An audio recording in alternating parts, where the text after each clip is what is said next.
خداوند کے پاک مقدس نام میں پاسٹر آئزک سولومن کی طرف سے آپ سب کو سلام۔ آئیں پھر سے خداوند کے کلام مقدس پر آج ہم غور کرتے ہیں۔ پیدائش کی کتاب اس کا 15 باب اور اس کی 1 آیت سے ہم ابرام کے اس واقعہ کو دیکھتے ہیں۔ کلام مقدس میں یوں مرقوم ہے: ان باتوں کے بعد خداوند کا کلام رویا میں ابرام پر نازل ہوا اور اس نے فرمایا، اے ابرام تو مت ڈر، میں تیری سپر اور تیرا بہت بڑا اجر ہوں۔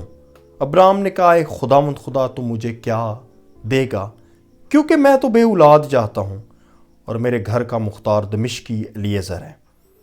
پھر ابرام نے کہا، دیکھ تو نے مجھے کوئی اولاد نہیں دی اور دیکھ میرا خانہ زاد میرا وارث ہوگا۔ خداوند کے کلام کا پڑھا اور سنا جانا ہم سبوں کے لیے باعث برکت ہو۔ بائبل میں ہم اس واقعہ کو اکثر سنتے ہیں، اس سے واقف بھی ہیں ابراہیم کے۔ ابراہیم اپنی دج کی اپنے ہدیہ جات دے کر آ رہا ہے، عبادت کر کے آ رہا ہے۔ ان ساری عبادات کے باوجود، ہدیہ جات دینے کے باوجود ابراہیم کے اندر کہیں نہ کہیں ایک خلش ہے، ایک اس کے اندر تشنگی ہے، کہیں نہ کہیں اس کے اندر گہرائی میں جیسے ایک زخم ہے اور ایک کمی سی ہے۔ اور وہ کمی کیا ہے کہ میرے اولاد نہیں ہے۔ بہت دفعہ ہم خداوند کے ساتھ چل رہے ہوتے ہیں، ہم دنیا کو بھی دکھا رہے ہوتے ہیں، ہم عبادات بھی کر رہے ہوتے ہیں، لیکن کہیں نہ کہیں ہمیں پتہ ہوتا ہے کہ ہمارے اندر ایک کہیں نہ کہیں خلش ہے، کسی نہ کسی چیز کی ہم کمی محسوس کرتے ہیں۔ کاش ایسا بھی میری زندگی میں ہوتا۔ ابراہیم کے ساتھ بھی ایسا ہے، اپنی آفرنگز خداوند کو ادا کر کے آ رہا ہے، سب کچھ کر رہا ہے، لیکن اندر کہیں نہ کہیں گلہ ہے، کہیں نہ کہیں شکوہ ہے۔ اور وہ شکوہ کیا ہے کہ وہ خدا سے کہتا ہے کہ اے خداوند تو مجھے کیا دے گا۔ ہر دفعہ انسان کی یہی سوچ رہتی ہے کہ میں عبادت کروں گا، خداوند کیا دے گا، میں پرستش کروں گا، خداوند مجھے کیا دے گا، میں ہدیہ دوں گا، خداوند مجھے کیا دے گا، میں دعی کی دوں۔ ہر ٹائم ہم خداوند کے حضور میں آتے ہیں، اکثر انسان ہوتے ہیں ہمارے اندر یہی سوچ ہوتی ہے کہ اگر ہم خدا کے ساتھ چلیں گے ہمیں ملے گا کیا، خداوند تو دے گا کیا۔ ہماری سوچ اکثر ایسی رہتی ہے، لیکن کاش ہماری سوچ ایسی ہو، خداوند تو کچھ دے یا نہ دے، ہم پھر بھی تیرے ساتھ چلیں گے، آمین۔ تو پھر خداوند پھر بھی ہماری زندگی میں معجزات کرے گا۔ ابراہیم بھی ہماری طرح انسان، اور وہ کہہ رہا ہے، اے خداوند تو مجھے کیا دے گا، یعنی میری اولاد ہی نہیں ہے تو فائدہ۔ تو دیکھیں خداوند کا کلام آ گیا۔ جب سچویشنز آئیں گے ہماری زندگی میں اس طرح کی، جب ہم خداوند کے ساتھ چلتے بھی ہوں گے اور خداوند کے ساتھ جب ہم دعا میں ٹھہرتے ہوں گے، تو پھر کلام آ جائے گا۔ کلام کیا آیا ہے؟ خداوند کا کلام رویا میں ابراہیم پر آیا، تو مت ڈر۔ اکثر اوقات میں آپ کو میرے عزیزوں، میرے بہن بھائی بتانا چاہوں گا، ابلیس جو پہلی چیز ہماری زندگی میں انٹر کرتا ہے وہ خوف ہے۔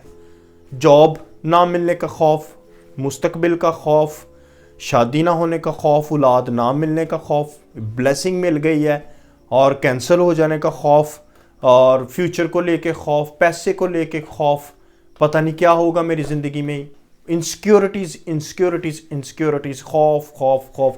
ابلیس پہلی چیز جو آپ کی زندگی میں داخل کرے گا وہ خوف داخل کرے گا۔ اس لیے بائبل میں بار کہا گیا ہے، مقدسہ مریم سے فرشتہ نے کہا خوف نہ کر، ایلیا نے اس بیوہ سے کہا خوف نہ کر، خدا یہاں پہ ابراہیم سے بھی کہہ رہا ہے خوف نہ کر۔ خداوند آپ سے بھی کہہ رہا ہے، اگر آپ کسی چیز میں خوف زدہ ہیں، اپنے فیوچر کو لے کے، حالات کو لے کے، سب سے پہلی چیز آج اپنے آپ سے کہیں کہ میں نے خوف نہیں کرنا، میں نے خدا پہ ایمان رکھنا ہے۔ اور جب وہ اولاد کو لے کے خداوند سے گلہ کر رہا ہے، تو پھر دوسری دفعہ پھر خداوند کا کلام آ گیا۔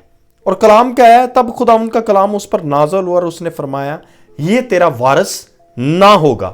یعنی جو کچھ تو سوچتا ہے، جو کچھ ہم سوچتے ہیں، جو کچھ ہم دنیاوی نظر سے دیکھ رہے ہوتے، جسمانی آنکھوں سے دیکھ رہے ہوتے، جو ہم اپنی ٹیکنیکس لڑا رہے ہوتے، خداوند کی وہ ٹیکنیکس نہیں ہوتی، خداوند کی وہ روحانی وہ جسمانی آنکھیں نہیں ہوتی۔ خداوند ہمیں روحانی آنکھوں سے دکھانا چاہتا ہے کہ جو کچھ تو سوچتا ہے، جو تیرے اندر شکوے ہیں، ایسا نہیں ہے، یہ تیرا وارث نہ ہوگا، بلکہ وہ جو تیرے صلب سے پیدا ہوگا وہی تیرا وارث ہوگا۔ آمین، ہاللویہ۔ اور لکھا ہے کلام میں، اور وہ اس کو باہر لے گیا اور کہا کہ اب آسمان کی طرف نگاہ کر، اور اگر تو ستاروں کو گن سکتا ہے تو گن، اور اس سے کہا کہ تیری اولاد ایسی ہی ہوگی۔ یہ کلام جو رویا میں ابراہیم پہ نازل ہوا، بائبل میں یہ پہلی دفعہ کسی پر رویا میں کلام نازل ہوا ہے، اور کلام نازل ہونے کے بعد جب ابراہیم کی خدا ان کے ساتھ کنورسیشن ہو رہی ہے، اس کنورسیشن کے بعد خدا اسے کیا لے گیا؟ خیمے سے باہر لے گیا۔ بعض اوقات ہم اپنے اداسیوں کے، پریشانیوں کے، نیگیٹو حالات کے، نیگیٹو باتوں کے خیموں کے اندر ہوتے ہیں۔ خداوند یسوع ہمیں ان خیموں سے باہر نکالنا چاہتا ہے۔ خدا ابراہیم کو اس خیمے سے باہر لے گیا اور کیا دکھائے اسے؟ ستارے دکھائے، اور لکھا ہے کلام میں خداوند نے کہا، اور وہ اس کو باہر لے گا اور کہا کہ اب آسمان کی طرف نگاہ کر، اور اگر تو ستاروں کو گن سکتا ہے تو گن، اور اس سے کہا کہ تیری اولاد ایسی ہی ہوگی۔ آمین۔ خداوند آپ کو بھی آپ کی مایوسیوں کے خیموں سے آج باہر نکال رہا ہے۔ آپ جتنے اس ویڈیو کو دیکھ رہے ہیں، اس کلام کو سن رہے ہیں، اس آواز کو سن رہے ہیں، میں آپ سے کہنا چاہتا ہوں، خدا جو کچھ آپ سوچ رہے ہیں وہ خدا کی سوچ نہیں ہے۔ خدا آپ کی زندگی میں ناممکن کام کرنے کی قدرت رکھتا ہے۔ وہ چاہے جاب کا پرابلم ہے، وہ مالی مشکلات کا پرابلم ہے، وہ اولاد نہ ہونے کا پرابلم ہے، وہ بیماری کا پرابلم ہے، کسی طرح کا پرابلم ہے آپ کی زندگی میں، جس کو آپ کے رشتہ دار، آپ کے عزیز و قارب، آپ کی سوچ، دنیا، ڈاکٹرز کہہ رہے ہیں ناممکن کام ہے، یہ نہیں ہو سکتا۔ میں آج آپ کو کہنا چاہتا ہوں میرے عزیزو، خدا آج آپ کو ان مایوسی کے خیموں سے باہر نکال رہا ہے، باہر نکالنا چاہ رہا ہے۔ آؤ اوپر نگاہ کرو، خدا کی طرف نگاہ کرو۔ جس طرح زبور نویس کہتا ہے، میں اپنی آنکھیں پہاڑوں کی طرف اٹھاؤں گا۔ میری کمک کہاں سے؟ میری کمک خداوند میرے خدا سے، جس نے آسمان اور زمین کو بنایا۔ خدا ہمیں اس کلام میں سے یہ آج سکھا رہا ہے کہ اگر ہم مایوسی میں، اگر ہماری زندگی میں کوئی بھی خلش ہے ابھی بھی باقی، خداوند کو لے کے، اور کہ میری زندگی میں معجزہ ابھی تک کیوں نہیں ہو رہا، 4 سال گزر گئے، 6 سال گزر گئے، 10 سال گزر گئے، 18 سال گزر گئے۔ ابراہیم بوڑھا ہو چکا تھا، لیکن خداوند نے اس کی زندگی میں اولاد کا معجزہ کر دیا۔ آپ کے کتنے بھی سال گزر گئے، کتنا بھی ٹائم گزر گیا، آج اپنے مایوسی کے خیموں سے باہر آئیں اور خداوند کو دیکھنا شروع کریں، اس سے کہنا شروع کریں، خداوند میں تیری پرستش کرتا ہوں، تو میرے لیے زبردست معجزات کرنے کی قدرت رکھتا ہے۔ یسوع کے نام سے ابھی سے آپ کی زندگی میں معجزات جاری ہو جائیں گے۔ ہاللیلویہ۔ ناممکن معجزات یسوع کے نام سے آپ کی زندگی میں جاری ہو جائیں۔ یسوع ناصری کے نام سے آپ جو ایمان لائے ہیں اس کلام پر، جتنوں نے اس کلام کو سنا ہے، میں آپ کی زندگیوں میں زبردست طریقے سے خداوند کی برکات کو مانگ لیتا، پاورفل برکات کو۔ آئیں اپنا آپ خداوند کو دیں، اس پہ ایمان رکھیں، اس کے ساتھ چلتے رہیں، اور خداوند سے کہ خداوند میرا ایمان تجھ پہ ہے۔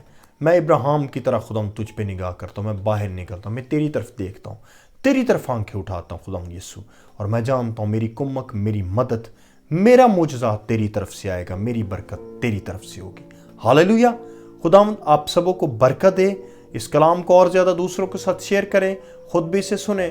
خداوند آپ کی زندگیوں میں زبردست طریقے سے نئے معجزات کو کرتا جائے، اور آپ کے وسیلہ سے جتنے آپ اس کلام کو آگے شیئر کریں، جتنے اس کو سنیں، ان کی زندگیوں میں بھی زبردست طریقے سے اس کلام کی برکات آتی جائیں۔ خداوند آپ کے ساتھ ہو۔ آمین۔